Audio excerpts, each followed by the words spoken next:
අයිබෝන් කියලා පිළිගන්නවා LK Scientist YouTube channel එක නරඹන ඔයගොල්ලෝ හැමෝම. අදත් අපි එකතු වෙලා ඉන්නේ scientist කෙනෙක් එක්ක discussion එකක් video series එකේ 6 වෙනි වැඩසටහන සමග. ඉතින් අදත් අපි අපේ වැඩසටහනට එකතු කරගෙන සිටිනවා සුවිශේෂී පුද්ගලයෙක්ව. ඔහු තමන්ගේ ප්‍රථම උපාධිය සම්පූර්ණ කළේ කොළඹ විශ්වවිද්‍යාලයේ විද්‍යාපීඨයෙන්. ඉන් අනතුරුව ඔහු ඇමරිකාව බලා යනවා තමන්ගේ පශ්චාත් උපාධිය සඳහා. ඔහු ඇමරිකාවේ ඉන්ඩියානා විශ්වවිද්‍යාලයේ තමයි තමන්ගේ පශ්චාත් උපාධිය හදාරමින් සිටින මේ දිනවල. ඉතින් අද අපේ මාතෘකාව වෙන්නේ stem cells research, එහෙම නැත්නම් පියවි සෛල කියනවා, නැත්නම් පූර්ව සෛල කියලා අපි හඳුනනවා. ඉතින් stem cells ගැන අපි කතා කරන්නට බලාපොරොත්තු වෙනවා. ඒ වගේම stem cells research ගැන කතා කරනවා. ඒ වගේම මේ වගේ වැදගත්කම ගැනත් අද අපි කතා කරන්නට බලාපොරොත්තු වෙනවා. ඉතින් ඒවා ඔක්කොම කතා කරන්නට අද අපි වැඩසටහනට එකතු කරගෙන සිටිනවා කතුන් බුද්ධික මහතාව. ඉතින් අපි ආයුබෝවන් කියලා පිළිගන්නවා. ආයුබෝවන් පුරුද. හරි. ඉතින් අපි මුලින්ම ඔබගේ පසුබිම ගැන මතක් කතා කරලා ඉමු පර්යේෂණ ගැන කතා කරන්නට කලින්. ඉතින් ඔබ කොළඹ විශ්වවිද්‍යාලයෙන් තමයි ප්‍රථම උපාධිය හැදෑරුවේ. ඉතින් අපිට පොඩ්ඩක් මේ ගැන විස්තර කරමු. ඔබබුදු මම මගේ මූලික අධ්‍යාපන කටයුතු කරන්නේ තලවගලේ සුමන මධ්‍ය මහා විද්‍යාලයේ නුවරඑළිය දිස්ත්‍රික්කයේ තියෙන පුංචි පාසලක්. මම එක වසරේ ඉඳන් 13 වසර වෙනකන් අධ්‍යාපනය ලැබුවේ තලවගලේ සුමන මධ්‍ය මහා විද්‍යාලයේ. ඊට පස්සේ අපොස උසස් පෙළ ජීව විද්‍යාව අංශයෙන් සමත් වෙලා මට හැකියාව ලැබුණා කොළඹ විශ්වවිද්‍යාලයේ අණු ජීව විද්‍යාව සහ ජෛව රසායනික විද්‍යාව පාඨමාලාවට ඇතුළත් වෙන්න 2010 වසරේදී. එතකොට 2010 වසරේදී මම කොළඹ විශ්වවිද්‍යාලයට ඇතුළත් වෙලා 2010 වසරේ ඉඳන් 2015 පෙබරවාරි මාසයේ වෙනකන් මම අධ්‍යාපනය ලැබුවේ අණු ජීව විද්‍යාව සහ ජෛව රසායනික විද්‍යාව කියන පාඨමාලාව. එතකොට ඒකෙදී අවුරුදු දෙකකට පස්සේ අපිව අර මේ අපි ලබා ගන්න ප්‍රතිඵල අනුව අපිව සාමාන්‍ය උපාධියකට සහ විශේෂ උපාධියකට කණ්ඩායම බෙදනවා. එතකොට අවුරුදු දෙකක ප්‍රතිඵල වලින් අනතුරුව 2012 වසරේදී මට පුළුවන් වුණා විශේෂ උපාධියට ඇතුළත් වෙන්න. ඒ අනුව තමයි මම 2015 වෙනකන් කොළඹ විශ්වවිද්‍යාලයේ අධ්‍යාපනය ලබන්නේ. අපි එකට අධ්‍යාපනය ලැබුවේ ඒ කාලේ. එතකොට ඒ අවසන් වෙලා තමයි ඇත්තටම මම 2015 අගෝස්තු මාසයේදී මේ ඇමරිකාව බලා එන්නේ ඉන්ඩියානා විශ්වවිද්‍යාලයේ අධ්‍යාපන කටයුතු ආරම්භ කරන්න. දැනට මම ඉන්ඩියානා විශ්වවිද්‍යාලයේ ජීනෝම් සෙල් ඇන්ඩ් ඩෙවලොප්මන්ටල් බයොලොජි කියන පාඨමාලාව යටතේ මගේ පශ්චාත් උපාධිය ලබා ගන්න බලාපොරොත්තුවෙන් ඉන්නවා. එතකොට ඔබගේ ප්‍රථම උපාධිය අවසන් වෙද්දී ඇයි ඔබ හිතුවේ මේ උසස් අධ්‍යාපනයට යොමු වෙන්න? මෙහෙමයි පුබුදු, මම මේ අර පොඩි කාලේ ඉඳන් මං කලින් කිව්වා වගේ මම ගොඩක් පුංචි පාසලකින් ආපු කෙනෙක්. එතකොට මම ඇත්තටම මේ කොළඹ විශ්වවිද්‍යාලයේ 2010 වසරේ අධ්‍යාපන කටයුතු ආරම්භ කරනකන් මට ඇත්තටම මේ අවංකවම මට කිසිම මේ අදහසක් තිබුණේ නැහැ මේ උසස් අධ්‍යාපනය කියන ක්ෂේත්‍රයේ සම්බන්ධව. එතකොට මට ඇත්තටම ඔය ඒ වගේ දෙයක් මේ අපිට කරන්න පුළුවන් කියන එක මම ඇත්තටම දැනගත්තේ අපිට ඒ කාලේ මේ අධ්‍යාපන කටයුතු වලට උදව් කරපු සහාය කතිකාචාර්යවරු මම දැක්කා මේ ඇමරිකා එක්සත් ජනපදය, ඊට පස්සේ ඕස්ට්‍රේලියාව, නවසීලන්තය වගේ මේ එක රටවල් වලට උසස් අධ්‍යාපන කටයුතු සඳහා යනවා. එතකොට මං හිතන්නේ ඒක තමයි මේ මාව මේ මට්ටමට ගේන්න අර මාව මොටිවේට් කළේ ඒක කියලා තමයි මට හිතෙන්නේ. ඉතින් එහෙම තමයි මම උසස් අධ්‍යාපන කටයුතු වලට යොමු වෙන්නේ. ඒ අනුව. ඔව්. එතකොට ඔබ මද කාලයක් සහාය කතිකාචාර්යවරයෙක් විදිහට සේවය කරාද? දැන් ඔබ කිව්වා ඔබ ආభాෂය ලබා ගත්ත කියලා සහාය කතිකාචාර්යවරුන්ගෙන් ඔබත් සේවය කරාද සහාය කතිකාචාර්යවරයෙක් ලෙස? පුදු මම මේ 2015 පෙබරවාරි මාසේ මේ කොළඹ විශ්වවිද්‍යාලයෙන් උපාධිය අවසන් වුණායින් පස්සේ 2015 මාර්තු මාසේ ඉඳන් ජුනි මාසේ වෙනකම් මම කොළඹ විශ්වවිද්‍යාලයේ විද්‍යාපීඨයේ සහාය කතිකාචාර්යවරයෙක් විදිහට වැඩ කරා. ඒක ඊටාම පුංචි කාලයක්. මොකද මම මාස 3ක් වැඩ කරා. ඊට පස්සේ මම මාසයක් මේ නිවාඩු අරගෙන හිටියා. මොකද මෙහෙට එන්න ලැහැස්ති වෙන්න ඕනේ නිසා. එතකොට පොඩි කාලයක් තමයි ඇත්තටම මට මේ එහෙම සේවය කරන්න ලැබුණේ. ඔව් එතකොට දැන් මේ සේවය කරපු පොඩි කාලේ ඔබට යම්කිසි පිටිවහලක් තිබ්බද උසස් අධ්‍යාපනය හදාරන්න ඒ වගේම උසස් අධ්‍යාපනය සඳහා අයදුම් කරන්න? මට ඒකන ඒ ප්‍රශ්නය ටිකක් නිකන් අර ඔව් සහ නෑ වගේ ප්‍රශ්නයක් තමයි පුබුදු මට උත්තරයක් දෙන්නකොට උත්තරයක් දෙන්න වෙන්නේ. ඒ කියන්නේ මේ උසස් අධ්‍යාපනය කරනකොට ඔව් කියන පැත්තට තියෙන්නේ අර අපි මේ පාඨමාලාවකට ආපුවම අපේ එක කොටසක් තමයි අපිට මේ ළමයින්ට උගන්වන්න වෙනවා. මෙහෙ ඉගෙන ගන්න ළමයින්ට. එතකොට අර ඒ ටීචින් කියන මේ පැත්තට ආපුවම අපිට අර මම ඒ කාලේ ලබාගත්තු අත්දැකීම් ඇත්තටම පිටුවහලක් වෙනවා ඒ ටීචින් වැඩ කරන්න මේ දැන් මේ ඉන්දියානා විශ්වවිද්‍යාලේ. ඒ වුණාට අපි අනිත් පැත්තෙන් හිතුවොත් එහෙම මගේ පර්යේෂණ කටයුතු වලට ඇත්තටම ඒකෙන් එහෙම විශේෂ බලපෑමක් ලැබෙන්නේ නැහැ. නමුත් අර ටීචින් පැත්තට ඇත්තටම යම්කිසි පිටුවහලක් තියෙනවා. ඒක හොඳ අත්දැකීමක් ඇත්තටම මට කතා කරන්න පුළුවන් දෙයක්. ඇත්තටම දැන් සමහර දැන් ඇමරිකාව වුණත් ගත්තොත් සමහර අය එනවා ටීචින් ඇසිස්ටන්ට් විදියට, සමහර එනවා රිසර්ච් ඇසිස්ටන්ට් විදියට. ටීචින් ඇසිස්ටන්ට් කෙනෙකුට විතරයි මම හිතන්නේ මේක වැදගත්කමක් තියෙන්නේ. මේ ඒ කියන්නේ අර ඒකත් මං හිතන්නේ අර විශ්වවිද්‍යාලයේ මත වෙනස් වෙනවා පුබුදු. අපේ විශ්වවිද්‍යාලයේ අඩුම තරමේ එක සමාජිකයක් හරි මේ ටීචින් කරන්න ඕන. ඒ අයි කෙනෙක් විදියට වැඩ කරන්න ඕන. එතකොට මම දැනට සමාජික දෙකක් මේ ඒයි කෙනෙක් විදියට ටීචින් ඇසිස්ටන්ට් කෙනෙක් විදියට වැඩ කරලා තියෙනවා. ඊට අමතරව ඉතුරු කාලේ ඔක්කොම මම රීසර්ච් ඇසිස්ටන්ට් කෙනෙක් විදියට තමයි වැඩ කරේ. ඔව් එතකොට දැන් මෙසේ උසස් අධ්‍යාපනය හදාරන්න විශ්වවිද්‍යාලයේ සහායක අධිකාචාර්යවරයෙක් විදියට සේවය කිරීම අවශ්‍ය වෙනවද? මම හිතන්නේ නෑ පුබුදු ඒක අත්‍යවශ්‍ය දෙයක් කියලා. මොකද මේ අපේ මගෙත් එක්ක එකට ඉගෙන ගත්ත මගේ යාළුවෝ ගොඩ දෙනෙක් දැන් ඇත්තනම මේ පශ්චාත් උපාධි කරන්න එක එක රටවල් වලට ගිහිල්ලා තියෙනවා. එතකොට ඒ ගියපු හැම කෙනෙක්ම සහායක අධිකාචාර්යවරයෙක් විදියට ඒ කාලේ විද්‍යාපීඨයේ අපිත් එක්ක වැඩ කරපු අය නෙමෙයි. ඉතින් එතකොට එහෙම බලපුවහම මං හිතන්නේ අර මං කලින් කිව්වත් වගේ ඒක අත්‍යවශ්‍ය දෙයක් නෙමෙයි. ඒ වුණාට ඉතින් අර ඒ ලබා ගන්න අත්දැකීම් ඇත්තටම අර ඔබ කලින් ඇහුවා වගේ මේ අපිට යම්කිසි පිටුවහලක් වෙන්න පුළුවන් අපිට තියෙන අර වගකීම් වලට ආපුහම. හරි. ඉතින් ඒ ප්‍රශ්නයත් එක්ක අපි ආපහු එමු විද්‍යාව දෙසට. ඔබ කරන පර්යේෂණ ඒ වගේම අපි අපේ ප්‍රධාන මාතෘකාව දෙසට. අපි අපේ ප්‍රධාන මාතෘකාව විදිහට අපි කතා කරන්නේ ස්ටෙම් සෙල්ස් ගැන.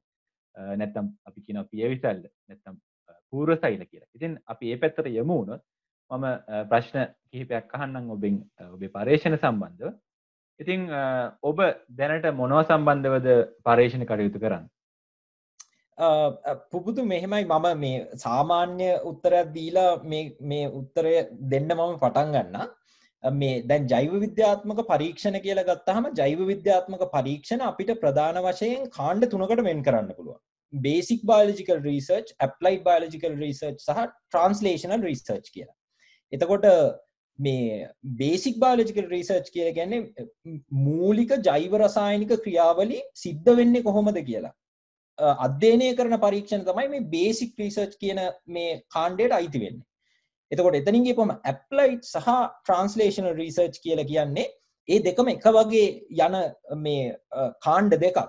නමුත් ඇප්ලයිඩ් ඉඳන් ට්‍රාන්ස්ලේෂන් වෙනකොට තියෙන එකම වෙනස තමයි සංකීර්ණ බව වැඩි වෙනවා. හැබැයි කොහොමුණත් මේ ඇප්ලයිඩ් ට්‍රාන්ස්ලේෂනල් කියන රිසර්ච් මේ කාණ්ඩ වලට ආපුවම ඒකෙදි වෙන්නේ අපි අර බේසික් රිසර්ච් වලින් අපි ඉගෙන ගන්න දේවල් දැනුම යම්කිසි කාර්යාවලියකට පිළියමක් සෙවීම සඳහා පාවිච්චි කරන එක තමයි ඇප්ලයිඩ් සහ ට්‍රාන්ස්ලේෂනල් රිසර්ච් වලින් වෙන්නේ. එතකොට මම මගේ පශ්චාත් උපාධිය කරන පර්යේෂණ කටයුතු මම කාණ්ඩ කරන්නේ අර බේසික් මේ බයොලොජිකල් රිසර්ච් කියන කාණ්ඩයට. එතකොට මේ මම ඉන්දියානා විශ්වවිද්‍යාලයට 2015 ආවයින් පස්සේ මම මගේ පර්යේෂණ කටයුතු කරන්න මම තෝරගත්තේ මහාචාර්ය නික් සෝකෝල් කියන ඇමරිකානු ජාතික විද්‍යාඥයාගේ ලැබ් එක විද්‍යාගාරය. එතකොට ඒ විද්‍යාගාරයේදී අපි දැනට අධ්‍යයනය කරන්නේ කොහොමද පටකයක් පුනර්ජනනය වෙන්නේ කියලා. මේ පටක පුනර්ජනනය කියන සංකීර්ණ මෙකනිසම් එක අධ්‍යයනය කරන්න අපි පාවිච්චි කරනවා ඩ්‍රොසොෆිලා මෙලනොගැස්ට. එහෙමත් නැත්නම් ෆෘට් ෆ්ලයිස්. එහෙමත් නැත්නම් අපි දන්න පළතුරු මැස්සන්. පළතුරු මැස්සගේ ආහාර ජීර්ණ පද්ධතිය මොඩල් එකක් විදියට ආදර්ශයක් විදියට අරගෙන තමයි අපි මේ පර්යේෂණ කටයුතු දැන් සිද්ධ කරන්නේ. සරලව මං හිතුවා දැන් පටක පුනර්ජනනය කියන්නේ මොකද්ද? සරලව තේරුමකින් අපි පැහැදිලි කරොත්. පටකයක් පුනර්ජනනය වෙනවා කියලා කියන්නේ ඔක මේ උත්තරේ මම ඊටාම සරලව දෙන්න උත්සාහ කරන්න. දැන් අපි කොහොමද අපි මේ ජීවියා ගොඩනැගිලා තියෙන්නේ කියලා අපිට සරලව කතා කරන්න පුළුවන් මෙහෙම. ආරම්භක අවස්ථාව තමයි සෛලය කියලා කියන්නේ. සෛල කිහිපයක් එකතු වෙලා ඉවර වෙලා හැදෙනවා පටකයක්. ඔය පටක කිහිපයක් එකතු වෙලා ඉවර වෙලා හැදෙනවා අවයවය. අවයව එකතු වෙලා අවයව පද්ධති හැදෙනවා. පද්ධති කිහිපයක එකතුවක් තමයි ජීවියා කියලා කියන්නේ. එතකොට මේ පටකයක් පුනර්ජනනය වෙනවා කියලා කියන්නේ අපි දැන් දන්නවා මේ පටක කියලා කියන්නේ අර හැම වෙලේම එක විදිහට තියෙන දේවල් නෙමෙයි. මේ පටකයේ තියෙන සමහර සෛල මැරෙනවා. එතකොට ඒ සෛල මැරෙනවා නම් අපිට තියෙන්න ඕන යම්කිසි ක්‍රියාමාර්ගයක් ඒ මැරෙන සෛල අලුතෙන් හදන්න. ඒ මැරෙන සෛල වෙනුවට අලුතෙන් සෛල හදලා ඉවරලා පටකය යාමනය කරගන්න පුළුවන් වෙන්න ඕන. අර එකම ආකාරයෙන් පවත්වාගෙන තියාගන්න පුළුවන් වෙන්න ඕන. අර පටකය පුනර්ජනනය වෙනවා පුනර්ජනනය වෙනවා කියලා කියන්නේ අන්න ඕක.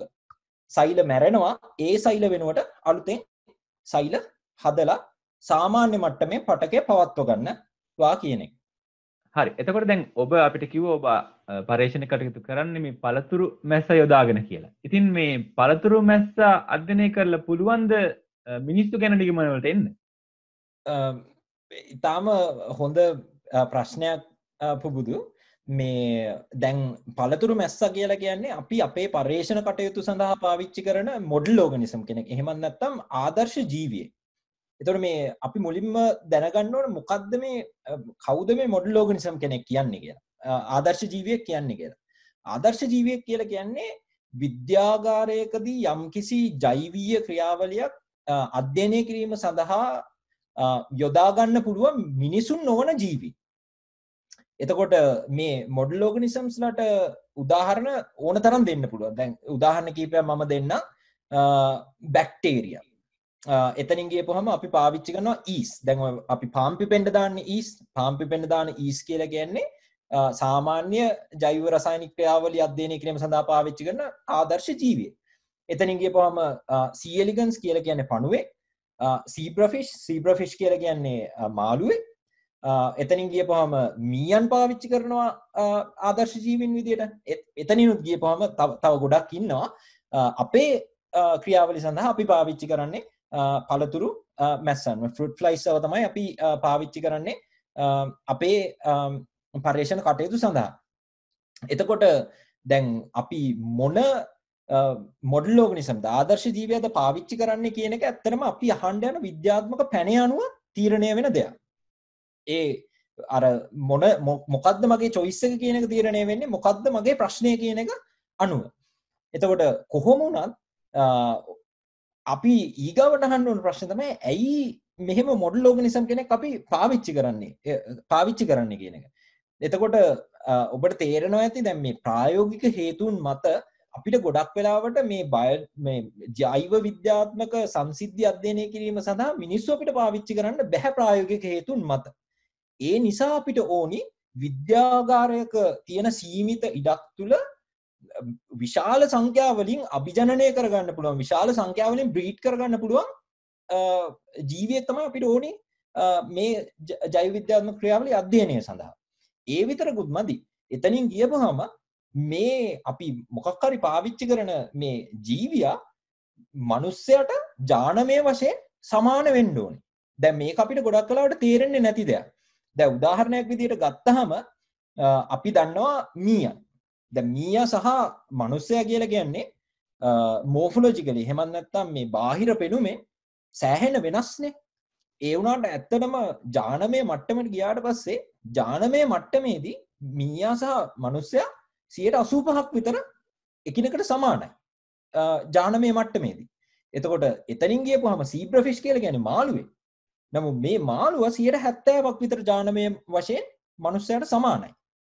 දැන් අපි පාවිච්චි කරන පළතුරු මැස්ස ඩ්‍රොසොෆිලා මෙලන ගැස්ස ගත්තාම 60%ක් මනුස්සයාට සමානයි මැස්සෙක් වුණත්.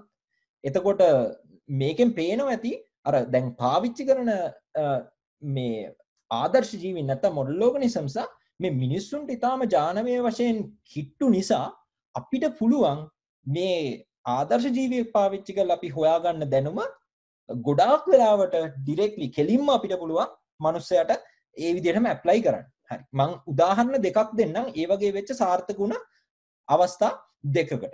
පළවෙනි එක තමයි 1919 වෙනි සියවසේ ආරම්භයේ සහ ඊට කලින් අපි දැනගෙන හිටියේ නෑ මේ එක්ස්රේ එක්ස් කිරණ තියෙන්නේ එක්ස් කිරණ වලින් මේ අපිට හානියක් තියෙනවා කියලා.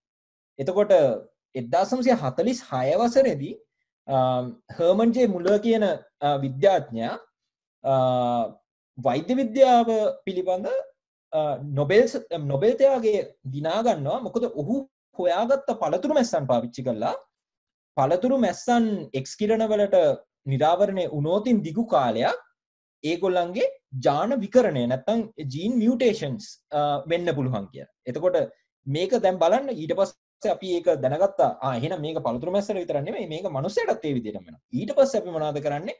එක්ස්රේ දැන් අපි එක්ස්රේ කාමර වලින් ඉන්නේ නැහනේ. අපි එක්ස්රේ එකකට ගියත් එක්ස්පෝස් කරන ඩෝස් එක අපි වෙනස් කරලා තියෙනවා, අඩු කරලා තියෙනවා, ඒව වෙනස් කරලා තියෙනවා. එතකොට මේ එක උදාහරණයක්. එතකොට එතනින් ගියපුවම 2017 වසරේදී වෛද්‍ය විද්‍යාව සඳහා නොබෙල් ත්‍යාගය හම්බ වෙනවා විද්‍යාඥයින් 3 දෙනෙක්ට. ඊට කලින් මතක් කරන්න ඕනේ මේ හර්මන් ජේ මුලර් කියන විද්‍යාඥයා ඔහු නොබෙල් ත්‍යාගය දිනන්න මේ ඔක්කොම පරීක්ෂණ කරලා තිබුණේ අර මේ ඓතිහාසික විදියට ඇත්තටම අපිට වැදගත් වෙන්නේ ඔහු ඉන්ඩියානා විශ්වවිද්‍යාලයේ අපේ විද්‍යාගාරයේ තියෙන ගොඩනැගිල්ල තමයි ඔහුගේ විද්‍යාගාරයක් තිබිලා තියෙන්නේ. ඒතකොට ඔහු සෑම මේ පරිශන කටයුතු ඇත්තටම අර ඓතිහාසික වශයෙන් ඉන්ඩියානා විශ්වවිද්‍යාලයට වැදගත් වෙන කෙනෙක්. ඒතකොට 2017 වසරේදී ජෙෆ්රි හෝල්, මයිකල් රෝස්පෑෂ් සහ මයිකල් යං කියන විද්‍යාඥයින් තුන්දෙනා සමසමව බෙදාගත් වෛද්‍ය විද්‍යාව සඳහා නොබෙල් ත්‍යාගය. මොකද ඔවුන් පළතුරු මැස්සන් පාවිච්චි කරලා හොයාගත්තා සර්කේඩියන් රිදම්ස්. එහෙම නැත්නම් මට ඔකට සිංහල වචනයක් ඇත්තටම හොයාගන්න බැරි වුණා. මේ ඒකත් මම දැක්කේ සර්කාඩියානු රිද්මය කියලා තමයි එන්නේ. ඕක මම පැහැදිලි කරන්න මොකක්ද ඒ කියලා. මේ ඕක තමයි ඒගොල්ලෝ හොයාගත්තා අපේ ඇඟ ඇතුලේ බයොලොජිකල් ක්ලොක් එකක් තියෙනවා කියලා. ඇඟ ඇතුලේ. ඒ කියන්නේ දැන් උදාහරණයක් විදිහට මෙහෙමනේ අපිට රැයට නිදිමත හැදෙනවා. උදේට අපි අවදි වෙනවා. එතකොට මේවා ඔක්කොම අපේ ඇඟ ඇතුලේ මේ බයොලොජිකල් ක්ලොක් එක මගින් අර කලින්ම තීරණය කරලා තියෙන්නේ කියන එක මේගොල්ලන් මෙකැනිස්ටිකලි පළතුරු මැස්සන් පාවිච්චි කරලා පෙන්නුවා. එතකොට දැන් ඒ දැනුම බලන්න අපි ඒ විදිහටම ඇප්ලයි කරලා තියෙනවා මේ මිනිසුන්ට යම් යම් අවස්ථාවලදී. එතකොට දැන් මේ අවස්ථා දෙකක් විතරයි. ඉතින් මෙහෙම උදාහරණ දෙන්න පුළුවන්.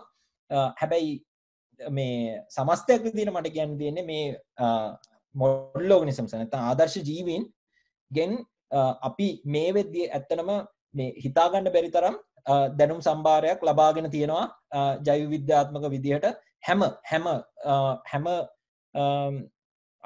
ජෛව විද්‍යාත්මක ක්‍රියාවලියක් සම්බන්ධයෙන්. ඉතින් මම හිතන්නේ පැහැදිලි ඇති. හරි. එතකොට දැන් ඔබ අපිට කිව්වා ඔබ පරීක්ෂණ කරන්නේ පළතුරු මැස්ස යොදාගෙන ආහාර ජීර්ණ පද්ධතිය පිළිබඳ ආහාර ජීර්ණ පද්ධතියේ සෛල පුනර්ජනනය සම්බන්ධව අපි පොඩ්ඩක් මේක ගැනත් කතා කරමු. පුබුදු මම මේ ඒකට මේ පොඩි ස්ලයිඩ් එකකුත් මේ ලැහැස්ති කරගත්තා. මම මේ අපි ඒකත් බලලා කතා කරමු. මේ ඔයා මේ දකින්නේ මේක මේ ෆ්ලෝරසන් මයික්‍රෝග්‍රාෆයක් කියලා අපි කියනවා. මේ ෆ්ලෝරසන් මයික්‍රෝග්‍රාෆ් එකෙන් ඔයා දකින්නේ මේ ඩ්‍රොසොෆිලා නැත්තම් පළතුරු මැස්සගේ ආහාර ජීර්ණ පද්ධතියේ පැතිකඩ. එතකොට මේ තියෙන්නේ මෙන්න මේ රතු පාටින් මෙන්න මේ පේන මේ ලේයක තියෙනවනේ. මෙතනින් උඩින් තමයි මේ පළතුරු මැස්සන් ආහාරයට ගන්න ආහාර මේ දිගට මෙහෙම යනවා. එතකොට මේ ආහාර මෙහෙම යනකොට මෙන්න මේ තියෙන මේ නිල් පාටින් මේ මාක් කරලා තියෙන්නේ අපි මේ එක එක සෛල මේ තරු ලකුණු වලින් මෙතන මේ පෙන්වන්නේ මේ සෛල අපි කියනවා මේවට absorptive cells නැත්නම් අර මේ තියෙන පෝෂ්‍ය පදාර්ථ අවශෝෂණය කරගන්න විශේෂණය වෙච්ච සෛල විශේෂයක් තියෙනවා. මෙන්න මේ සෛල වලින් මොනවද කරන්නේ? මේ ආහාර මාර්ගයේ යන දේවල් අවශෝෂණය කරගන්නවා. එතකොට මේ ප්‍රධාන වශයෙන්ම ගත්තාම මේ ආහාර ජීර්ණ පද්ධතියේ වැඩිපුරක්ම තියෙන්නේ මෙන්න මේ ආහාර මෙන්න මේ අර පෝෂ්‍ය පදාර්ථ අවශෝෂණය කරගන්න අවශ්‍ය වෙන මෙන්න මේ අවශෝෂක සෛල තමයි මේ වැඩි හරියක් තියෙන්නේ. දැන් මේක ඇත්තටම මේ පොදුයි මේ සාමාන්‍ය මිනිස්සෙක්ගේ ආහාර මාර්ගයේ වුණත් දැන් මේ තියෙන මේ මිනිස්සෙක්ගේ ආහාර මාර්ගයේ පැතිකඩම් මේ ඔයා බලාගෙන ඉන්නේ. එතකොට මෙතනදිත් අපි බලපුවහම අර මෙන්න මෙහෙන් ආහාර යනවා අර මේ ආහාරයට ගනිපු අපි ඒ ආහාරවල තියෙන පෝෂ්‍ය පදාර්ථ මේ අවශෝෂක සෛල මගින් මොනවද කරන්නේ? අවශෝෂණය කරගන්නවා.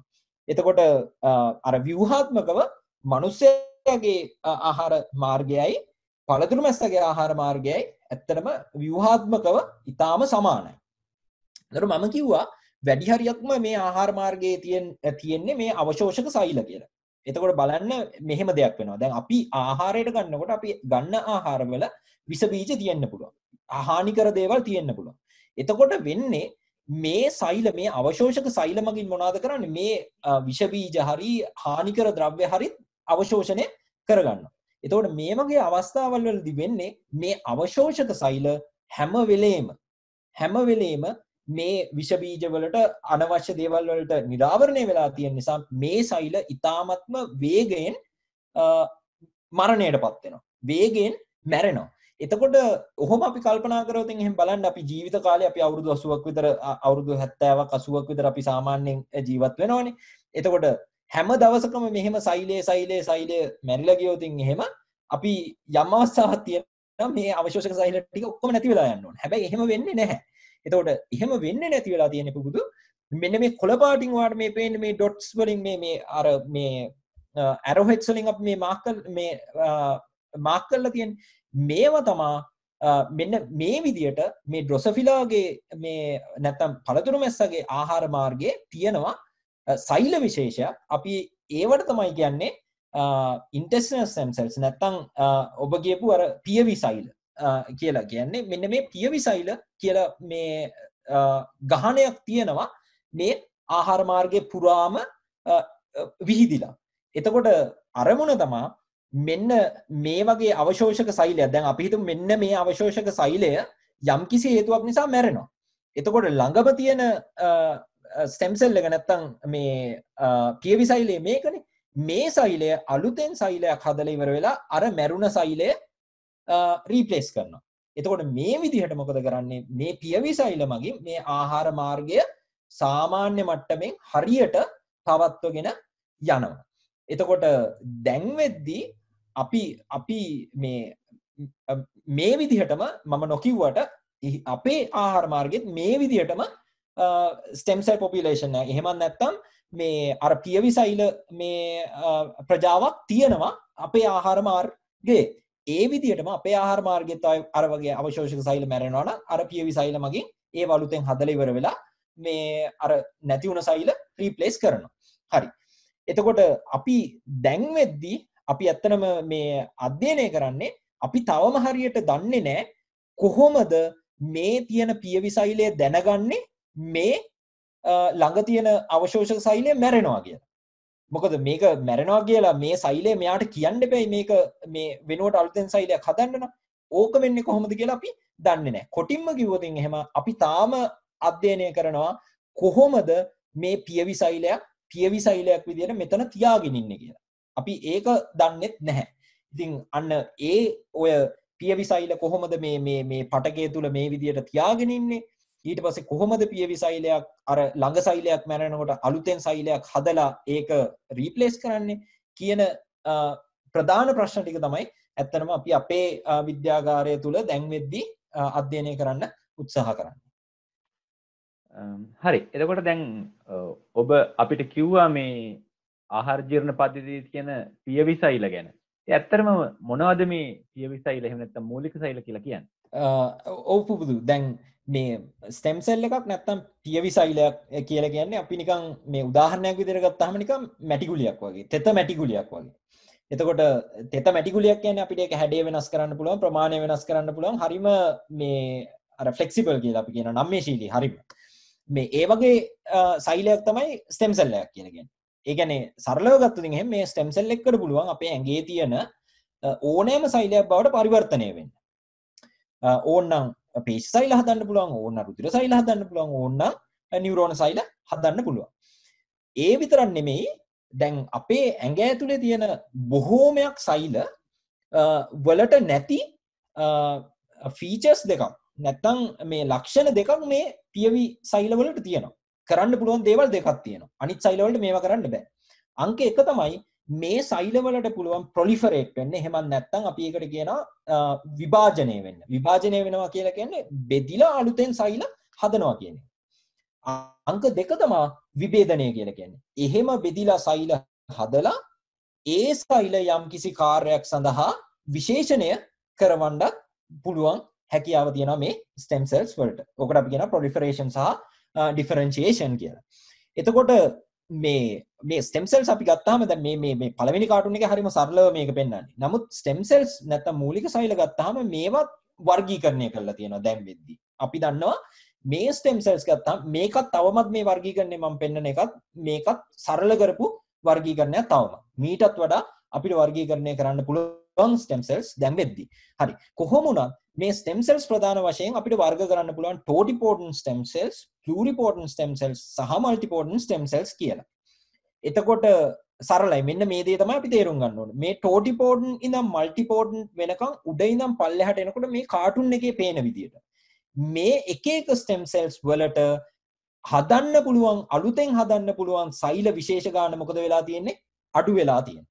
එතකොට ඒකෙන් කියවෙන්නේ විභේදනය වීමේ හැකියාව මේ උඩ ඉඳන් පල්ලෙහාට එනකොට අඩු වෙනවා නැත්තම් ලිමිට් වෙනවා. එතකොට දැන් අපි අධ්‍යයනය කරන අර මේ ආහාර ජීර්ණ පද්ධතියේ තියෙන ස්ටෙම් සෙල්ස් නැත්තම් පියවි සෛල අපි වර්ගීකරණය කරන්නේ මෙන්න මේ මල්ටිපෝටන්ට් ස්ටෙම් සෙල්ස් කියන වර්ගයට. ඒ කියන්නේ මොකද්ද? ඒ ස්ටෙම් සෙල්ස් වලට දැන් ආහාර ජීර්ණ පද්ධතියේ තිබ්බ අර ස්ටෙම් සෙල්ස් වලට උවමනා වුණත් නියුරෝන සෛල හදන්න බෑ. මොකද එයා අර තියෙන පටකය අනුව එයාගේ විභේදනය වීමේ හැකියාව සෑහෙන දුරකට ලිමිට් වෙලා තියෙනවා, පාලනය වෙලා තියෙනවා. එතකොට මේවා තමයි පියවි සෛල කියලා කියන්නේ සහ මේවා වර්ගීකරණය වෙන්නේ මේ විදියට.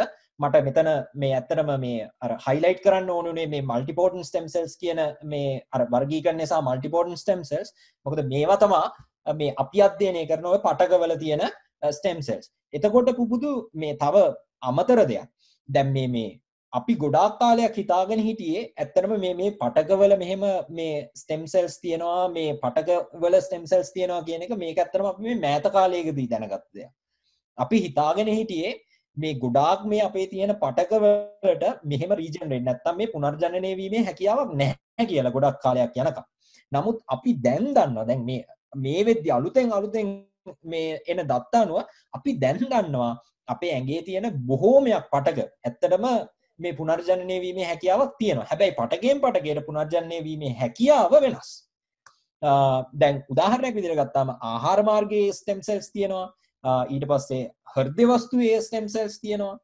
ඊට පස්සේ හැම නම් අපි අහලා තියෙනවනේ අර හැම නිතරම මේ අලුත් වෙනවා කියලා දැන් දවස් ගානකට වතාවක් අලුත් වෙනවා කියලා අපි දැනගෙන හිටියා. එතකොට ඊට අමතරව අපි මේ මොලේ ගත්තාම මොලෙත් තියෙනවා ස්ටෙම් සෙල්ස් නැත්නම් මූලික සෛල. ඉතින් ඒ වුණාට අපි ගත්තාම මේවයි අර මං කලින් කිව්ව විදිහට මේ අර පටකයෙන් පටකයට අර වෙන්න පුළුවන් මේ පුනර්ජනනය වෙනස් වෙනවා. ඉතින් ඕවා තමයි මේ ස්ටෙම් සෙල්ස් කියන්නේ ඕවා සහ අපි බලන්නේ මල්ටිපොටන්ට් ස්ටෙම් සෙල්ස් නැත්නම් පටකවල තියෙන ස්ටෙම් සෙල්ස්. හරි. එතකොට දැන් මට මේ ප්‍රශ්නය අහන්න හිතුනේ ඔබ ඉදිරිපත් කරපු රූපය දැකලා කලින් ඉදිරිපත් කරපු රූපයට අපි මතක් ගියොත් මම ඒ ප්‍රශ්නේ යොමු කරන්නම් ඔබට ආයේ. එතකොට දැන් මගේ මේ ප්‍රශ්නේ අහන්න සම්බන්ධ වෙන්නේ මේ දකුණු පැත්තේ තියෙන රූපය පිළිබඳව. දැන් ඔබ කිව්වා දැන් totipotent embryonic stem cells වලින් අපිට පල්ලෙහාට යන්න පුළුවන් කියලා. දැන් අපි දන්නවා අපි ඊටත් කලින් අවධියකට ගියොත් එහෙම අපි දන්නවා ශුක්‍රාණු සහ ඩිම්බයක් එකතු වෙලා යුක්තාණු හැදෙනවා. ඊට පස්සේ තමයි මේ මේ සෛලවලට බෙදිලා අපි සම්පූර්ණ ජීවියෙක් බවට වර්ධනය වෙන්නේ. ඉතින් අපිට කියන්නකො මේ යුක්තාණුවේ ඉඳන් කොහොමද මේ ස්ටෙම් සෙල්ස් සම්බන්ධ වෙන්නේ කියන එක. පුබුදු මෙහෙමයි මේ දැන් මෙතන මේ කාටුන් එක මේ පෙන්නන මේ ක්‍රියාවලිය තියෙනවනේ. ඇත්තටම මේ අර ඩිම්බයක් සහ ශුක්‍රාණුවක් එකතු වෙලා අර ෆර්ටිලයිස් වුණයින් පස්සේ හැදෙන මේ ඩිම්බේ තියෙනවනේ මේ ෆර්ටිලයිස් වුණ ඩිම්බය ඒක අපිට එහෙමත් අපි ඒකට කියන යුක්තාණුව කියලා. දැන් ඒ යුක්තාණුව ඇත්තටම අපිට සලකන්න පුළුවන් ටෝටිපෝටන් ස්ටෙම් සෙල් එකක් කියලා. එතකොට ඒකේ තියෙන මේ විශේෂත්වය තමයි පුබුදු මේ දැන් මේ පෙන්වලා තියෙන කාටුන් එක මේ බොහෝ දුරට මේක යුනිඩිරෙක්ෂනල්. එහෙමත් නැත්නම් අපි කියන එක පැත්තකට විතරයි ඇත්ත වෙන්නේ. මම බොහෝ දුරට කිව්වේ ඒක එහෙම නොවන අවස්ථා තියෙනවා. සමහර විට අපි ඒව ගැන මේ කතා කරાવી. මේ එතකොට දැන් මේ අර ඒ යුක්තාණු හැදුනම දැන් මේ ටෝටිපෝටන් ස්ටෙම් සෙල් එක කියලා කියන යුක්තාණුව ඒක එහෙම වෙන්නේ මේ යුක්තාණුවෙන් පටන් අරගෙන ඉවර වෙලා තමයි අපි භ්‍රූණ අවධියට එන්නේ. නැත්නම් එම්බ්‍රයොනික් ස්ටේජ් එකට එන්නේ. දැන් ඒ යුක්තාණුවෙන් පටන් අරගෙන ඉවරලා අපි එම්බ්‍රයොනික් ස්ටේජ් එකට එනකොට අපේ තියෙන්නේ මොනවාද? ප්ලූරිපෝටන් එම්බ්‍රයොනික් ස්ටෙම් සෙල්ස්. ඒ කියන්නේ මේවා අපි අරගෙන ඉවර වෙලා මේ එම්බ්‍රයොනික් ස්ටෙම් සෙල්ස් අපි එළියට අරගෙන ඉවර වෙලා මේ අපි හිතමුකෝ ප්ලේට් එක අපි මේ වර්ධනය කරනවායි කියලා. අපිට බෑ නැවත වතාවක් භ්‍රූණයක් නැත්නම් එම්බ්‍රයෝ එකක් වර්ධනය කරගන්න. ඒක කරන්න පුළුවන් අර ඔබ මේ කලින් අහපු විදිහට මේ යුක්තාණුවේ විතරයි. හරි. එතකොට මේ සෛල පුනර්ජනනය සම්බන්ධව අධ්‍යයනය කිරීමේ වැදගත්කම මොකක්ද? මෙහෙමයි පුබුදු දැන් ඒක මේ අපිට ගොඩාක් විදිවලට හිතන්න පුළුවන්. එතකොට අර දැන් මේ තියෙන මේ කාලයත් එක්ක මම නිකන් හිතුවා පොඩි නිකන් උදාහරණ අපි නිකන් උදාහරණ දෙකක් විතර අරගෙන මේක බලමු ඇයි මෙහෙම මේ වැදගත් වෙන්නේ කියලා. මේ දැන් එක විදිහකට අපිට හිතන්න පුළුවන් මේක ඇත්තටම වැදගත් වෙනවා අපිට පිළිකාවලට එනකොට. පිළිකා සම්බන්ධව මේ වෙනකොට. දැන් ඔබ නිතරම අහනවා ඇතිනේ දැන් අර අපේ සමාජය තුළ හරිම මේ බහුල පිළිකා විශේෂයක් තමයි කොලොන් කැන්සර්ස් කියලා කියන්නේ. එහෙම නැත්නම් මේ ආහාර මාර්ගයේ ඇතිවන පිළිකා කියලා කියන්නේ. එතකොට මේ මොකද්ද මේ කැන්සර් එකක් කියන්නේ නැත්නම් පිළිකාවක් කියන්නේ? මේක අපි ඇත්තටම බැලුවොත් එහෙම මේක අර මේ කිසිම ලිමිට් එකක් නැතුව කිසිම පාලනයක් නැතුව සෛල බෙදෙනවා. සෛල බෙදෙනවා සහ මැරෙනවා. එතකොට මේ දැන් අපි ආපස්සට ගිහිල්ලා බැලුවොත් එහෙම අර මම කලින් කිව්වා වගේ දැන් ළඟ තියෙන අවශෝෂක සෛලයක් මැරෙනකොට මම කිව්වා අර තියෙන මූලික සෛලය මොකද වෙන්නේ? බෙදිලා ඉවර වෙලා අලුතෙන් සෛලයක් හදනවා කියලා. දැන් ඕක අපි හිතමු යම් ක්‍රියාවලියක් නිසා මේ එක සෛලයක් හදලා මෙයා නතර වෙන්නේ නැහැ. මෙයා නැවත බෙදි අලුතෙන් සෛල හදනවා. අන්න. මොකද්ද එතනින් එන්නේ? ඔන්න අපි එනවා අවස්ථාවකට පිළිකාවක් බවට මේක වර්ධනය වෙන්න පුළුවන්. ඉතින් අපි පරීක්ෂණ කරනකොට අපිට පුළුවන් යම් ක්‍රම මාර්ග පාවිච්චි කරලා ඉවර වෙලා මේ ආහාර මාර්ගයේ අර කලින් විදිහටම මේ අර මනුස්සයෙකුගේ තියෙන මේ පිළිකා තත්ත්වයන් අධ්‍යයනය කරන්න.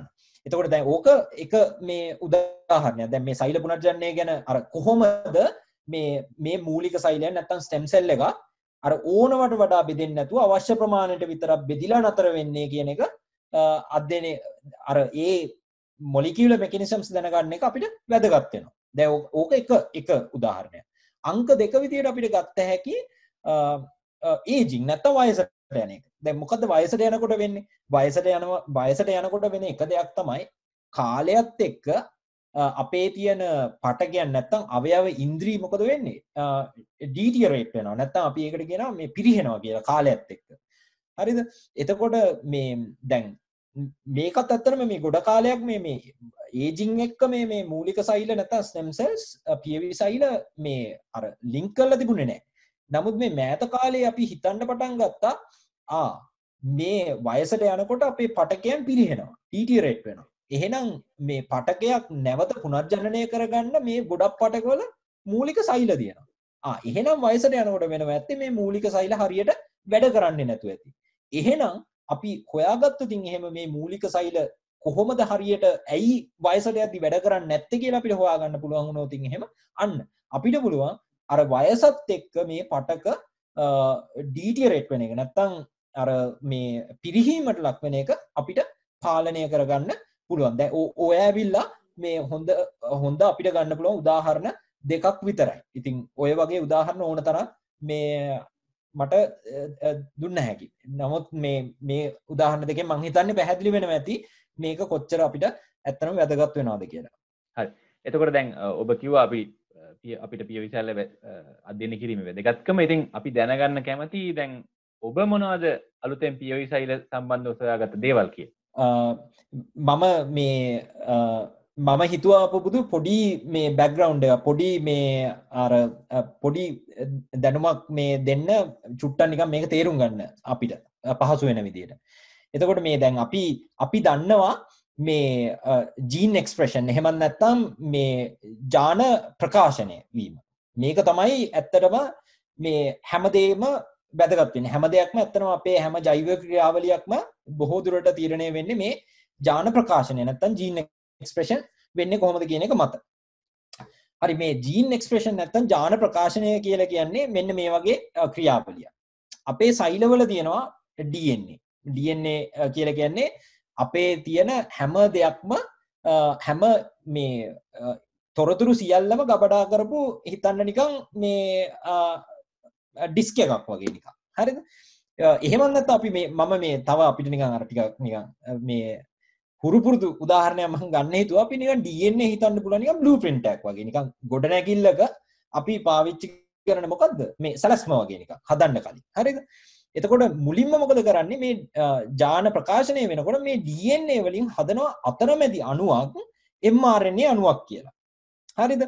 මේ mRNA අණුව නිකන් ඔයා හිතන්න අපිට හිතන්න පුළුවන් ඉංජිනේරුවෙක් වගේ නේ ඉංජිනේර කෙනෙක් වගේ. හරිද? දැන් අපි ගාව බ්ලූප්‍රින්ට් එක තියෙනවා. අපි හයර් කරනවා ඉංජිනේර කෙනෙක්. හරිද?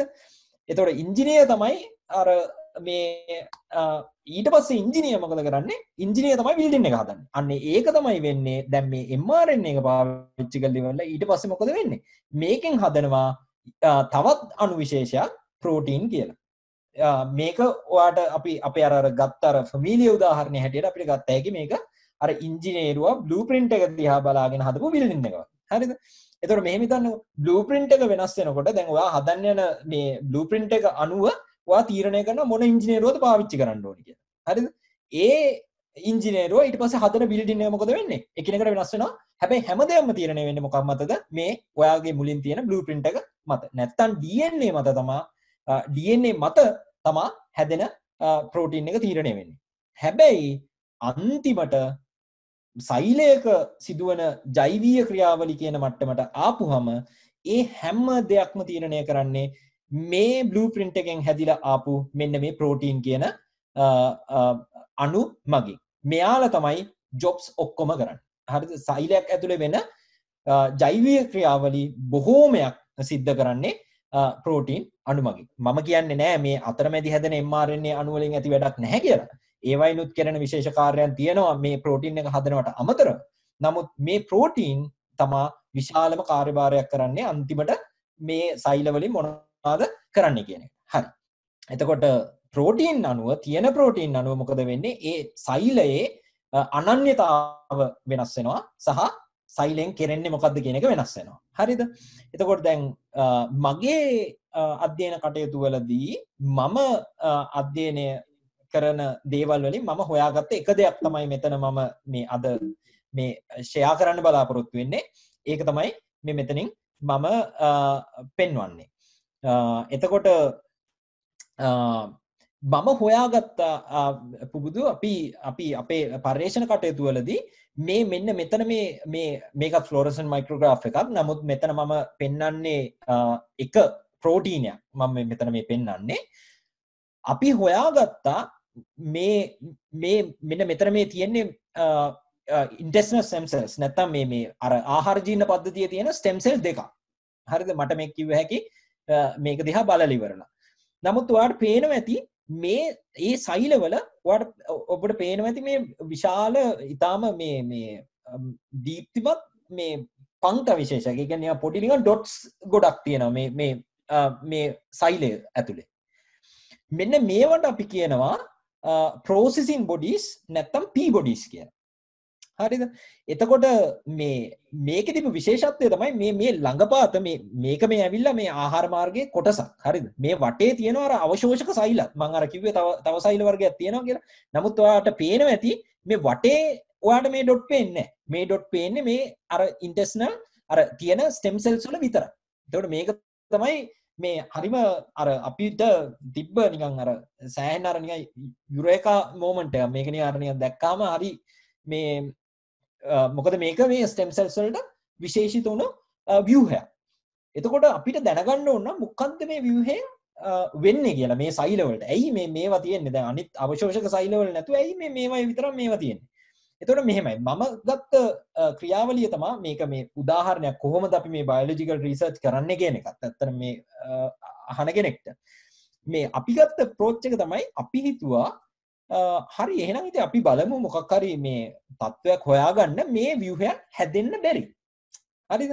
එතකොට අපි ඒක කරනකොට අපි තත්ත්ව ගොඩාක් උත්සාහ කළා. ඒ අතරදී අපි හොයාගත්තා මෙන්න මේ ජානයක් මේ පැට්ටාර්1 කියලා. ඒක ඇත්තටම මෙච්චර වැදගත් කමක් නෑ. මේ අපි හිතමු යම්කිසි ජානයක් අපි ඒ ජානය ඉවත් කරපුවම මේ සෛල වලින් හරිද?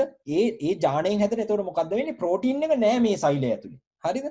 මේ සෛලවල අර මේ ස්ටෙම් සෙල්ස් වල නැත්නම් මූලික සෛලවල පියවි සෛලවල මේ පැට්ටාර්1 කියන ප්‍රෝටීන් එක නැති වුණාම හරිද? ප්‍රෝටීන් එක නැති වුණාම අපි දැක්කා තවදුරටත් මේ ME31B කියන ප්‍රෝටීන් එක අර ඊටාම දීප්තිමත් ඩොට්ස් හදන්නේ. දැන් මේක නිකන් අර සම්පූර්ණයෙන්ම හැමතැනම නිකන් එක විදියට විහිදිලා තියෙනවා වගේ. අර කලින් වගේ ඩොට් වෙන වෙනම තනියෙන් හදන්නේ. එතකොට අපි මේක සතුටුයි. මොකද දැන් අපිට තියෙනවා යම්කිසි අවස්ථාවක් මේවා හදාගන්න බැරි. ඉතින් අපි බැලුවා ඊට පස්සේ රයිට් දැන් මේවා හැදෙන්නේ මොකද ස්ටෙම් සෙල්ස් වලට නැත්නම් මූලික සෛල වලට වෙන්නේ කියලා. ඉතින් අපි ඒකෙන් හොයාගත්ත දැන් ඒක තමයි මේ යට පින්තූරෙන් පෙන්නලා තියෙන්නේ. මේ තියෙන්නේ ඔයාලා මේ මට කලින් පෙන්නන්න බැරි වුණානේ මේ තමයි සම්පූර්ණම මේ පළතුරු මැස්සගේ ආහාර ජීන පද්ධතිය. මේ සම්පූර්ණයෙන් පටන් ගන්න තැන ඉඳන් අවසන් වෙන තැන වෙනකන් මේ දිගට මේ තියෙන්නේ. මේ කොළ පාට ඔය ඩොට් ඔය තියෙන්නේ. මේවා තමයි ආහාර ජීන පද්ධතිය අර තියෙන මොනවාද? Stem cells. මූලික සෛල. එතකොට මේ තියෙන්නේ පාලිත තත්ත්වය. දැන් කන්ට්‍රෝල් එක. ඒ කියන්නේ මෙයාගේ අර ප්‍රෝටීන් එක අපි මොකවත් කරලා නැහැ. මේ සාමාන්‍ය මට්ටමේ. පේනවනේ ගොඩාක් අර කොළ පාට ඩොට් තියෙනවා මේ දිගටම. හරිද? හැබැයි අපි දැක්කේ මොකද්ද?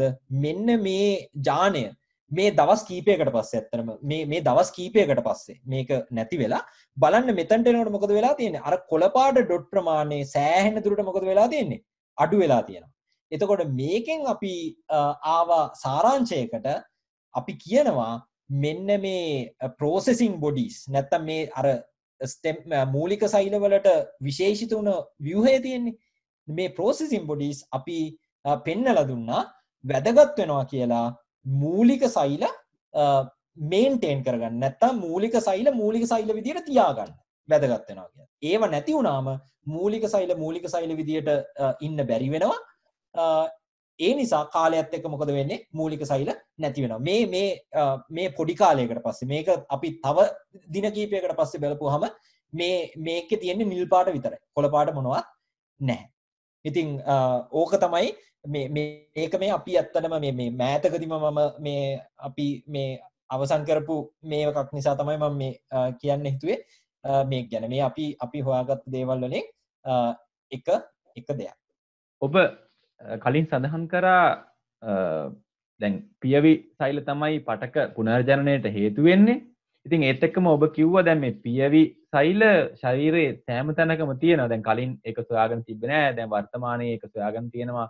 පියවි සෛල ශරීරයේ සෑම තැනකම තියෙනවා කියලා. ඒත් එක්කම ඔබ පැවසුවා දැන් මේ පියවි සෛල මොළයේත් තියෙනවා කියලා. ඉතින් ඒත් අපි දන්නවා සමහර වෙලාවට මොළයට හානි වෙනහම මෙහෙම සමහර වෙලාවට අපි කියනවා දැන් අංශභාග රෝගීන් බවට පත් වෙනවා. ඒකට දැන් මෙහෙම පුනර්ජනනය කරගන්න පුළුවන් නම් ඇයි අපිට මේ වගේ රෝග තත්ත්ව උදා වෙන දැන් ඔබ කියන විදිහට දැන් අතක් වෙන්නුනොත් ඇයි අතන අපිට නැවත වර්ධනය කරගන්න බැරි? පුබුදු හොඳ ප්‍රශ්නයක් මේක ඇත්තනම. මේක අපි මෙහෙම හිතන්න ඕනි දෙයක්. මේක මේ හරියට නිකන් මේක ඇත්තටම අර පරිණාමයත් එක්ක සිද්ධ වෙච්ච දෙයක්. හරි. දැන් අපි පරිණාමය වෙනකොට අපි මේ පරිණාමය වෙලා ඉහළම මට්ටමේ ඉන්න ජීවී කොටස් කොට්ටාශයනේ පරිණාමයේ ඉහළම මට්ටමේ අපි ඉන්නේ. එතකොට දැන් ඔය පරිණාමයේ ඉහළම මට්ටමට අපි එනකොට අපි සැක්‍රිෆයිස් කරපු නැත්නම් අපි නැති කරගත්ත දේවල් ගොඩක් තියෙනවා. ඒ අතරින් එක දෙයක් තමයි මේ රීජනරේටිව් පොටෙන්ෂල් එක නැත්නම් මේ පුනර්ජනනය වීම සඳහා තියෙන ධාරිතාව කියලා කියන්නේ. හරිද? දැන් උදාහරණයක් විදිහට ගත්තාම මේ අපෘෂ්ඨවංශීන් ඉන්න හයිඩ්‍රා ප්ලැනේරියා වගේ අපෘෂ්ඨවංශීන් ගත්තාම දැන් අපිට වඩා සෑහෙන මේ පරිණාමයේ ඊටාම මුල් භාගයේ ඉන්න ජීවීන්. හරිද? මේ ජීවීන්ට පුළුවන් දැන් ඔය හයිඩ්‍රා ප්ලැනේරියා ගත්තාම ඔයා යාව කෑලි දෙකකට කපලා ඉවර වෙලා කෑල්ල වෙන් කරොත් එහෙම ඒ කෑල්ලෙන් පුළුවන් ඔයාට සම්පූර්ණ ජීවිය අලුතෙන් හදාගන්න. හරිද? ඒ විතර නෙමෙයි දැන් තව උදාහරණයක් අපි හරිම ෆැමිලිය උදාහරණයක්නේ ඔය ගෙදර හූනෝ ඉන්නේ. දැන් හූනා ඉන්නවා පිටියේ මොකක් හරි මේ භයානක දෙයක් වෙන්න යනවා නම් ත්‍රෙට් එකක් එනවා නම් එයාට අක් ගාලා වලිගයේ කඩලා දාලා ඉවර වෙලා එතනින් පැනලා යනවා. හැබැයි ඔයා ඒ හූනම මාක් කරලා තියාගෙන මේ ආයමතාවක් හොයලා බැලුවොත් එහෙම ඒ හූනගේ වලිගය තිබ්බ මට්ටමටම මේ වර්ධනය වෙලා. ඉතින් ওই වගේ තව උදාහරණ ගන්න පුළුවන් සැලමැන්ඩර් කියලා කියන්නේ එයාගේ කකුලක් වෙන්නුනොත් එහෙම පාද සම්පූර්ණයෙන්ම අලුතෙන් හදා ගන්න පුළුවන්. හැබැයි අපිට ඒ තරම් මේ රීජනරේටිව් පොටෙන්ෂල් එකක් නැහැ. අපි අර පරිණාමය වෙලා උඩට ගිහිල්ලා තියෙන නිසා. දැන් පුබුදු මම ආයෙම අර කලින් කියපු දෙයකට ආපස්සට යන්න වෙනවා. මේ මොකද ඔයා අහපු නිසා. මේ ඇහුවනේ අර දැන් හැම පටකයකම වගේ මේවා තියෙනවා. ඒ වුණාට දැන් මොලේ විශේෂයෙන් ඇයි මෙහෙම වෙන්නේ නේ? දැන් ඒක හොඳ ප්‍රශ්නයක්. මේ මම ඒ වෙලාවෙදිම පොඩි මතක් කිරීමක් කළා පටකයෙන් පටකයට රීජනරේටිව් පොටෙන්ෂල් එක නැත්තම් අර මේ පුනර්ජනනය කිරීමේ තියෙන හැකියාව මොකද වෙන්නේ වෙනස් වෙනවා. හරිද? දැන් උදාහරණයක් විදියට හම සහ මොනවාද ආහාර ජීර්ණ පද්ධතිය කියලා කියන්නේ ඊටාම මේ අපි ඒවට කියනවා rapidly regenerating tissues කියලා. ඒ කියන්නේ ඒවා නිකන් මේ ඊටාම වේගයෙන් මේ පුනර්ජනනය කරන්න ඕනේ. ඒකට හේතුව තමයි අර දැන් හැම ගත්තාම විකිරණ එනවා. එතකොට සෛල මැරෙන්න පුළුවන්. ඒවා මාරු කරන්න ඕන. ආහාර මාර්ගයේ ඉතින් අපි කනකොට විස බීජ යනවා, සෛල මැරෙනවා, මාරු කරන්න ඕන. හරිද? මේ හැබැයි ඊට සාපේක්ෂව බලන්න දැන් අපේ මොලේ එහෙම හරිම මේ ඒ කියන්නේ හරිම මේ කලාතුරකින් මොකක් හරි එහෙම දෙයක් වෙන්නේ. ඒ නිසා අර මොලේ සෛල පුනර්ජනනය පුනර්වර්ධනය නැත්නම් පටකේ පුනර්ජනනය කිරීමේ හැකියාව මොකද කරලා තියෙන්නේ අඩු කරලා තියෙනවා. මොකද ඒක ඇත්තටම මේ අර අපි හැම වෙලේම එක්ස්පෙක්ටඩ් දෙයක් නෙමෙයි. ඉතින් අර අපි ඒ නිසා මේ අර පුළුවන් යම් තාක් දුරකට නමුත් අර යම් විශේෂ කොටස් වලට හානියක් වුණොත් එහෙනම් අපිට ඒවා රීජෙනරේට් කරගන්න බෑ. ඉතින් දැන් ඕක ওই විදිහටම ඇත්ත වෙනවා හෘද වස්තුවටත් ওই වගේම වෙනවා. දැන් ඒ නිසා තමයි දැන් අපි ගොඩාක් වෙලාවට හරිම අවාසනාවන්තයි ඇත්තටම අපි බලපුවම දැන් ගොඩාක් මිනිස්සුන්ට තියෙන ලෙඩ තමයි heart failures. දැන් හෘද වස්තුවේ තියෙන ආබාධ. ඊට පස්සේ ගියපුවම neurodegeneration මොලේ තියෙන සෛල මැරෙනවා. ඉතින් මේ ඒවා රීප්ලේස් කරගන්න අලුතෙන් හදාගන්න මේ ස්ටෙම් සෙල්ස් තිබ්බා මූලික සෛල තිබ්බත් ඒවා අර මං කිව්ව මේ රීජනරේටිව් පොටෙන්ෂල් එක ධාරිතාව ඊටාම අඩුයි. ඉතින් ඒ නිසා අර සම්පූර්ණයෙන් ඒ දේ කරගන්න පුළුවන් කියලා එකක් කරන්න බෑ. හරි. එතකොට ඔබ අපිට රූප රාමුවක් පෙන්වලත් කතා කරා ස්ටෙම් සෙල්ස් වර්ග ගැන. ඉතින් ඔබ ඒත් සමගම පැවසුවා බොහෝ අවස්ථාවලදී මේ ස්ටෙම් සෙල්ස් ගැන කතා කරද්දී ඒක එක පැත්තක එක දිශාවකට විතරයි විභේදනය වෙන්නේ කියලා. එතකොට මම පොඩි ඒ සම්බන්ධව තවත් ප්‍රශ්නයක් අහන්න කැමතියි. දැන් අපි දන්නවා 2012 නොබෙල් ත්‍යාගය දිනාගත්තේ මහාචාර්ය ශින්යා යමනාකා කියන විද්‍යාඥයා. ඉතින් එතුමා හොයාගන්නවා මේ දෛහික සෛල, ඒ කියන්නේ වැඩුණු පුද්ගලයෙක්ගේ සිරුරේ තියෙන සාමාන්‍ය සෛල නැවත පියවි සෛල බවට පත් කරන්න පුළුවන් බව. එතකොට මේ සොයා ගැනීමට වසර 6කට පස්සේ තමයි ඔහුට නොබෙල් ත්‍යාගය හම්බෙන්නේ. අපි දන්නවා දැන් නොබෙල් ත්‍යාගය හම්බෙන කාල සීමාව බැලුවොත් මේක ඉතාම කෙටි කාලයක්. දැන් සාමාන්‍යයෙන් ගත්තොත් අවුරුදු 30-40කට පස්සේ තමයි සාමාන්‍ය පුද්ගලයන්ට නොබෙල් ත්‍යාගය හම්බෙන්නේ. දැන් වසර 6කට පස්සේ නොබෙල් ත්‍යාගය මොහුට හම්බෙනවා. ඉතින් මොකද්ද මේකේ මේ තරම් තියෙන විශේෂත්වය? එතකොට අපි ඒව එහෙමපත් වෙන ස්ටෙම් සෙල්ස් වලට පූර්ව සෛලවලට අපි කියනවා induced pluripotent stem cells එහෙම නැත්නම් IPS cells කියලා. ඉතින් මේ IPS cells යොදාගෙන අපිට මොනවද කරන්න පුළුවන්? දැන් මොකද්ද මේකේ විශේෂත්වය? පුබුදු මං ඒක තමයි මං අර මේ කාටුන් එක මුලින් පෙන්නනකොටත් මං කිව්වා මේක අර ගොඩාක් දුරට මේක යුනිඩිරෙක්ෂනල් එක පැත්තකට විතරයි වෙන්නේ කියලා. මොකද මේ ආපස්සට යන අවස්ථා තියෙනවා. මේ ඒක ගැන හිතනකොට මේක තමයි ඒ ආපස්සට යන අවස්ථාව. මේ induced pluripotent stem cells නැත්නම් IPSCs කියලා කියන්නේ. හරිද? එතකොට මේක අපි ආපස්සට දැන් ආපස්සට අඩි කීපයක් ගන්න ඕනේ. හරිද? දැන් අපි ආයම වතාවක් හිතන්න පටන් ගන්න ඕනේ අර මම කලින් කතා කරපු ජාන ප්‍රකාශනය ගැන. හරිද? මං කිව්වනේ යම්කිසි සෛලයක එයාගේ අයිඩෙන්ටිටි එක නැත්නම් එයාගේ අනන්‍යතාවය සහ එයාගේ ෆන්ක්ෂන් එක එයා කරන්නේ මොකක්ද කියන ජොබ් එක මේ තීරණය කරන්නේ මොකක් මතද? ජාන ප්‍රකාශනය මත. හරිද? එතකොට මේ 2006 වසරේදී මේ ගෲප්ස් ඇත්තටම මේ කණ්ඩායම් මේ විද්‍යාඥ කණ්ඩායම් විද්‍යාගාර වලින් කළේ එයාලා බැලුවා අර සමහර තියෙන ජාන තියෙනවා ඒවා විශේෂයෙන්ම මේ ප්‍රකාශනය වෙන්නේ ස්ටෙම් සෙල්ස් වල විතරයි. හරිද? දැන් සමහර ජාන තියෙනවා ඒවා ස්ටෙම් සෙල්ස් වල විතරයි ඔයාට ඒ ප්‍රෝටීන් එක හම්බ වෙන්නේ. එතකොට ඒ වගේ අර මේ කියවි සෛල නැත්නම් ස්ටෙම් සෙල්ස් වලට විතරක් සීමා වෙලා ප්‍රකාශනය වෙන ජාන එයාලා මොකද කරේ? අරගෙන ප්‍රකාශනය කෙරෙව්වා මොනවද අපේ දෛහික සෛලවල. එතකොට මේ එහෙම මේ ඇත්තටම දෙවිදියකට මේ ඕක කරන්න පුළුවන්. මේ ඒ දෙවිදියේදී මේගොල්ල කරලා තිබ්බේ මේ ওই දේම තමයි. හරිද? කලේ අර මේ සාමාන්‍ය ස්ටෙම් සෙල් එකක විතරක් ප්‍රකාශනය වුණ ජාන මේ දෛහික සෛලවල එක්ස්ප්‍රස් මේ ප්‍රකාශනය කරවල ඉවර වෙලා මේ කන්වර්ට් කළා මේ ස්ටෙම් සෙල්ස් වලට. ඒ විදිහට ගත්තාම පුබුදු අර මේ මොනවාද ස්ටෙම් සෙල්ස් වල නැත්තම් පියවි සෛල වලට විතරක් යුනික් වෙන නැත්තම් ඒවයේ විතරක් ප්‍රකාශනය වුණු ජාන මේ ඔය විදිහට මේ දෛහික සෛලවල මේ ප්‍රකාශනය කරවල තමයි එයාලා මේ අර දෛහික සෛල මූලික සෛල වගේ ස්ටේට් එකකට නැත්තම් තත්ත්වයකට පරිවර්තනය කරන්නේ. එතකොට මේ ඔබේ අහපු මේ ප්‍රශ්නේ අනිත් මේ කොටස උනේ මේ මොනවද මේ වයින් මේ ඇත්තටම මේ අපිට මේ කරන්න පුළුවන් දේවල් සහ මොකද්ද මේ වර්තමාන තත්ත්වය කියන එක. ඇත්තටම පුබුදු මේ induced pluripotent stem cells කියන්නේ තවමත් අර මේ ඊටාම කාර්යක්ෂම විදිහට ඇක්ටිව්ලි අපි පර්යේෂණ කටයුතු කරන මේ එක කාණ්ඩයක්. හරිද? එතකොට තවමත් අපි මේ induced pluripotent stem cells ගැන ඉගෙන ගන්නවා. ඒ නිසාම මේ තවම මේවා දැන් අවුරුදු ගණනාවකට පෙර අපි හොයාගත්තත් තවමත් අර මේ ප්‍රයෝජනයට ගැනීම තවමත් මේ ඇත්තටම සීමා සහිතයි.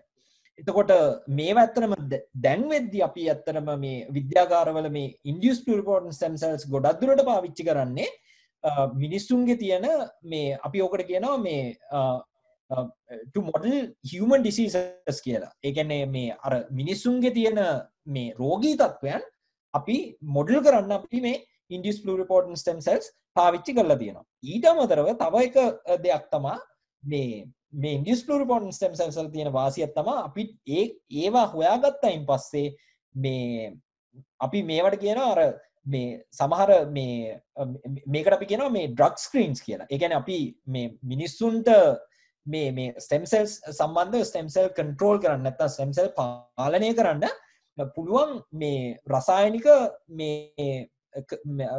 ද්‍රව්‍යයන් හඳුනා ගැනීම වැදගත්. හරිද? ඉතින් ඒවට අපිට ඕනේ ස්ටෙම් සෙල්ස් ගොඩක් ඒ රිසර්ච් කරන්න නම් ඒ පර්යේෂණ කරන්න. ඉතින් induced pluripotent වලින් පස්සේ මොකද වෙලා තියෙන්නේ මේ induced pluripotent අපිට cells අපිට පාවිච්චි කරන්න පුළුවන් මේ වගේ විශාල drug screens වලට. එතකොට ওই වගේ දේවල් වලට තමයි වර්තමානයේ වෙද්දී ඇත්තටම induced pluripotent stem cells මේ ගොඩක් දුරට පාවිච්චි වෙන්නේ. නමුත් ඉදිරි කාලය තුල ඇත්තටම අපිට බලාපොරොත්තු වෙන්න පුළුවන් සෑහෙන දුරකට ඒ කියන්නේ අපි තව මෙහෙමනේ අපි දැනගන්න තමයි ඒ වගේ ප්‍රයෝජනත් වැඩි වෙන්නේ. අර එතකොට දැන් ඔබ හිතන විදිහට දැන් මේ පියවි සෛල පර්යේෂණවල ස්ටෙම් සෙල් රිසර්ච් වල අනාගතය කොහොම වෙයිද? මේ පිවිසයිල් නැත්තම් ස්ටෙම් සෙල් රීසර්ච් කියලා කියන්නේ අද වර්තමාන ලෝකයේ අපි කියනවා මේ හොට් ටොපික් එකක් කියන නැත්තම් අර උණුසුම් මාතෘකාවලින් එකක්. එතකොට මේකට ඇත්තරම මේ ප්‍රධාන වශයෙන් එක හේතුවක් විදිහට මම දකින්නේ මේක මේ අනාගතයේදී සෑහෙන්න මේ අපිට ඇප්ලිකේෂන්ස් විදිහට අපිට සෑහෙන දේවල් මේ ගොඩකට පාවිච්චි කරන්න පුළුවන් වෙයි. නමුත් මම මේ අර මේකේ පාවිච්චි කරන්න පුළුවන් එක දෙයක් මේ ගැන අපි කතා කරමු මේ කාලයත් එක්ක පොඩි දෙයක්. දැන් මෙහෙමනේ අපි මේ දැන් ගොඩාක් වෙලාවට අපිට වර්තමානයේ තියෙන තව ප්‍රශ්නයක් තමයි මේ ඕගන් ට්‍රාන්ස්ප්ලාන්ටේෂන් කියන එක. හරිද?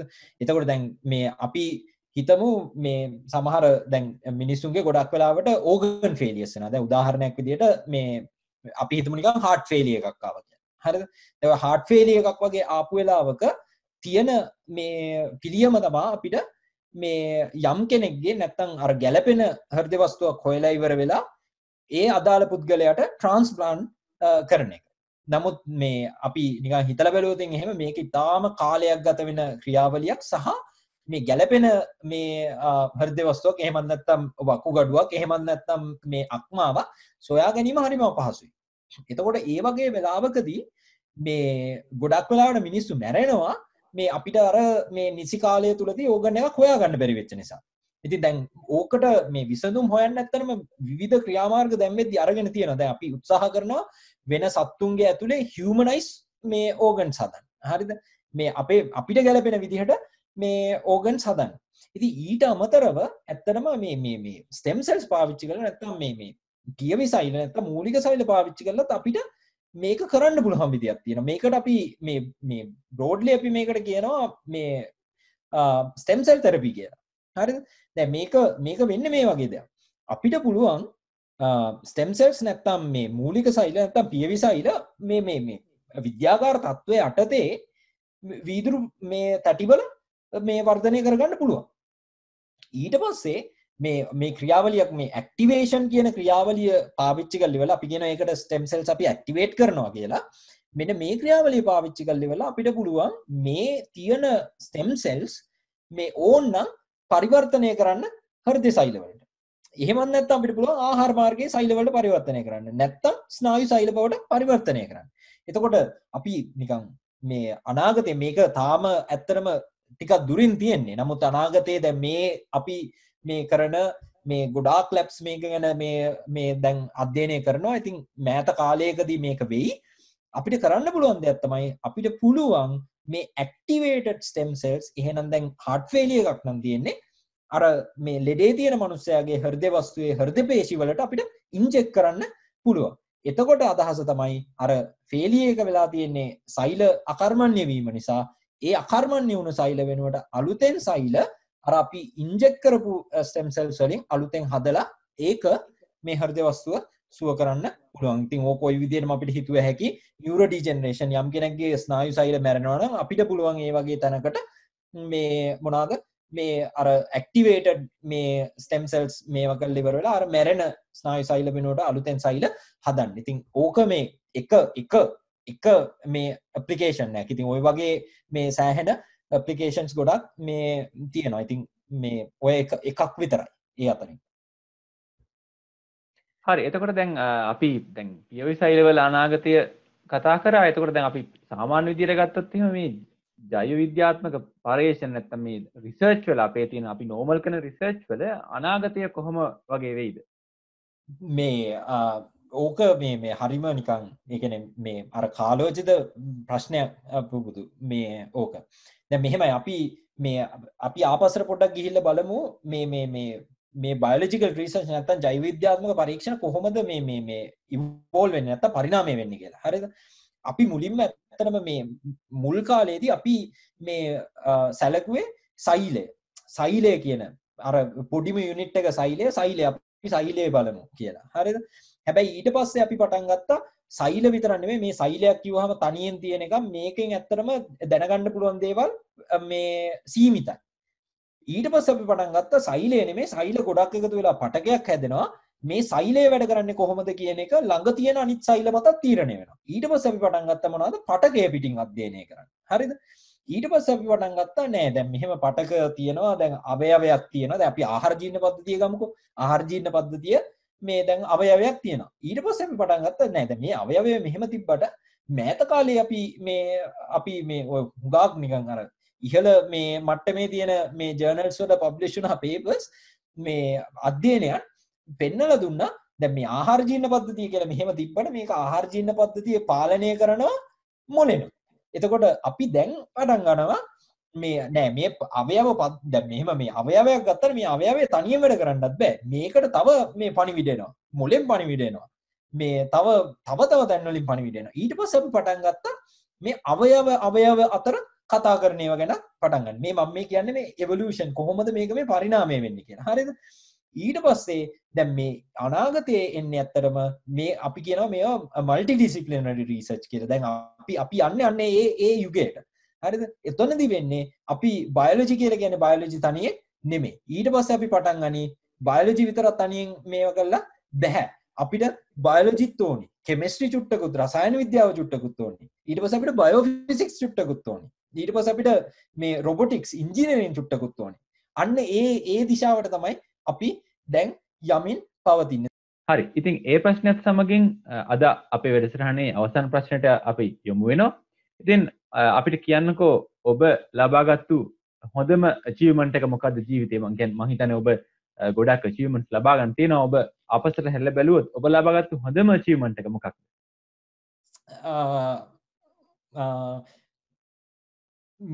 මං හිතන්න පුබුදු ඒ කියන්නේ මේ මට හිතන විදිහට ඉතින් මගේ මේ ලොකුම achievement එක විදිහට මම ඇත්තටම මේ සලකන්නේ අද මං ඉන්න තැන මේ අවංකවම ඉතින් ඒ කියන්නේ මම මේ ගොඩක් පොඩි පාසලකින් ඇවිල්ලා ඉතින් අද මම මේ තත්ත්වයට ආපු එක ගැන ඇත්තටම ඒක තමයි මට තියෙන මේ ලොකුම achievement එක. ඉතින් ඒ කියන්නේ මේ පිටිපස්සේ ඉතින් ගොඩක් දෙනෙක් ඉන්නවා. දැන් මගේ අම්මා තාත්තා අක්කා අයියා මල්ලි ඊට පස්සේ මගේ බිරිඳත් මගෙත් එක්කම මෙහි පශ්චාත් උපාධිය මේ හදාරනවා. ඉතින් ඊට පස්සේ මගේ පාසලේ ගුරුවරු එතනින් ගියපම විශ්වවිද්‍යාලයේ ගුරුවරු මගේ යාළුවෝ ඉතින් ඔය හැමෝගෙම සහයෝගයත් එක්ක තමයි අද මම මෙතනට ඇවිල්ලා තියෙන්නේ. ඉතින් මං achievement එකක් විදිහට ගත්තාම ඇත්තටම මට හිතෙන්නේ අද මං ඉන්න තත්ත්වය මං ඉන්න තැන තමයි දැනට. හරි. ඉතින් ඒ ප්‍රශ්නයත් සමගින් අද අපි වැඩසටහන සමාප්ත කරනවා. ඉතින් අපි ආයුබෝවන් කියලා සමුදෙනවා කසුණු බුද්ධික මහතාට. ඉතින් ඒත් සමගම අද වැඩසටහන අපි සමාප්ත කරනවා. අගොන් පුද